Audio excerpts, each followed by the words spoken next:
በዋሽንግተን ዲሲ የሚገኘው የዋይት ሃውስ ጋዜጣዊ መግለጫ አዳራሽ ዛሬ ምሽት በከፍተኛ ውጥረትና በድል አድራጊነት ስሜት ተሞልቶ ነበር።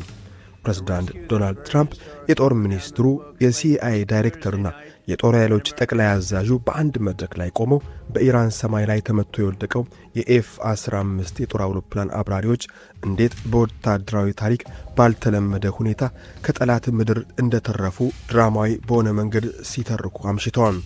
ፕሬዝዳንት ትራምፕ መድረኩን የጀመሩት በኩራት ነበር። የሁለቱን አየር ኃይል አባላት የነፍስ አድን ዘመቻ ስኬት ለማክበር እዚህ ተገኝተናል ሲሉ ንግግራቸውን የጀመሩት ትራምፕ በኢራን ላይ የሚካሄደው ጦርነት ባልታሰበ ፍጥነት ውጤታማ እየሆነ ነው ብለዋል።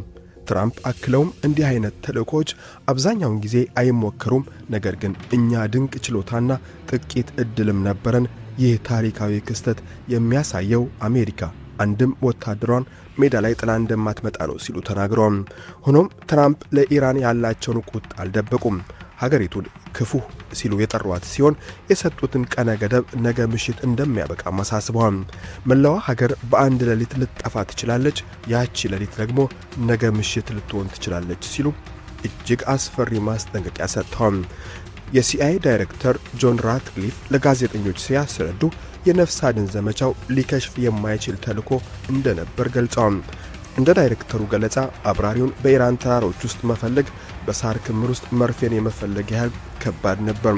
ኢራናውያን አብራሪዎቻችንን ለማግኘት በጭንቀት እያደኑ በነበረበት ወቅት እኛ ግን እነሱን የሚያደናግር ምስጢራዊ ዘመቻ ከፍተን ነበር ያሉት ራትክሊፍ ቅዳሜ ምሽት አብራሪው በጠላት አይን በማይታይ ነገር ግን ለሲአይኤ ግልጽ በሆነ ተራራማ ዋሻ ውስጥ መደበቁን ማረጋገጫ ማግኘታቸውን ተናግረዋል።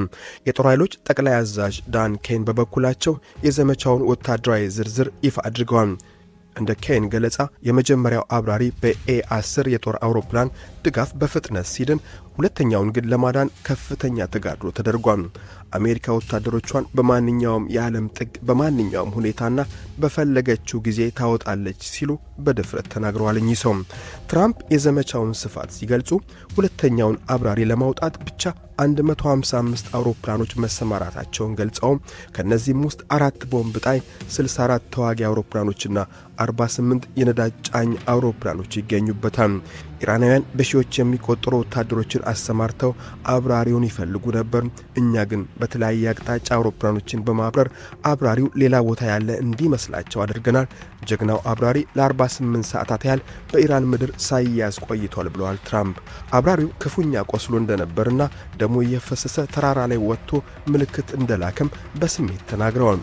አሜሪካ በኢራን ምድር ጥላቸው የመጣቻቸውን አውሮፕላኖች ደግሞ ኢራናውያን እንዳይጠቀሙባቸው ወደ ፍርስራሽነት ቀይረናቸዋል ብለዋል። ከጋዜጠኞች ለቀረበላቸው ጥያቄ ምላሽ የሰጡት ትራምፕ የኢራን ሕዝብ በአገዛዙ ላይ ቢነሳ ትልቅ ለውጥ እንደሚመጣ ገልጸዋል። አሜሪካ በኢራን መሠረተ ልማት ላይ የምታደርሰው ጥቃት በሕዝቡ ላይ ስለሚያመጣው ስቃይ ለተጠየቁት ኢራናውያን ነፃነታቸውን ለማግኘት ሲሉ ለመሰቃየት ፈቃደኛ ናቸው ሲሉ ምላሽ ሰጥተዋል። ፕሬዝዳንቱ አክለውም የኢራን ሕዝብ አገዛዙ እንዲወገድና ተጨማሪ ጥቃቶች እንዲሰነዘሩ ጥሪ ያቀረቡ መሆኑን የሚያሳዩ በርካታ መረጃዎችን አሜሪካ ማግኘቷን ተናግረዋል። የጦር ሚኒስትሩ ፔት ሄክሲስ የኢራን ጦር በሐፍረት ተከናንበዋል ሲሉ ተሳልቀዋል። አብራሪው ከመሸሸጊያው ሆኖ ፈጣሪ ቸር ነው የሚል መልእክት መላኩንና የተገኘበትም ቀን ከፋሲካ በዓል ጋር መገጣጠሙን በመጥቀስ ሃይማኖታዊ ይዘት ያለው ንጽጽር አቅርበዋል። ሄክሲስ አክለውም ኢራን ምርጫ አላት፣ ምርጫዋን በጥንቃቄ ብታደርግ ይሻላል፣ ይህ ፕሬዝዳንት አይቀልድም ብለዋል። ዛሬ በኢራን ላይ የሚሰነዘረው ጥቃት ጦርነቱ ከተጀመረ ወዲህ ከፍተኛው እንደሚሆንና ነገ ደግሞ ይበልጥ እንደሚበረታ አስታውቀዋል። ትራምፕ በመግለጫ ወቅት ሌላኛ ቁጣቸውን ያወረዱት በመገናኛ ብዙሃን ላይ ነው። የአብራሪዎቹን የነፍስ አድን ዘመቻ አስቀድመው መረጃ ያወጡት ጋዜጠኞች የአሜሪካ ወታደሮችን ሕይወት አደጋ ላይ ጥለዋል ሲሉ ከሰዋል። ያንን መረጃ አውጥቶ የሰጠው ሰው በሽተኛ ነው፣ መረጃውን ያሰራጨው የሚዲያ ተቋምም ምንጩን መናገር አለበት፣ ካልሆነ ግን ወደ እስር ቤት ይሄዳሉ ሲል ዝተዋል።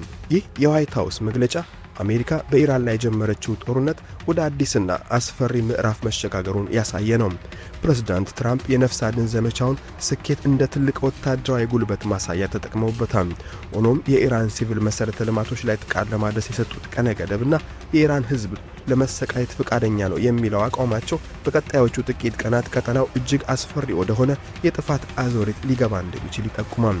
አሜሪካ በአንድ በኩል የሰላም ድርድር እያለች ብትጠራም በሌላ በኩል ግን የኢራን መሰረተ ልማቶችን ሙሉ በሙሉ ለማውደም ዝግጁ መሆኗን ገልጻለች። ነገ ምሽት የትራምፕ ቀነ ገደብ ሲያበቃ ዓለም ምን እንደሚፈጠር በከፍተኛ ስጋት እየጠበቀች ትገኛለች።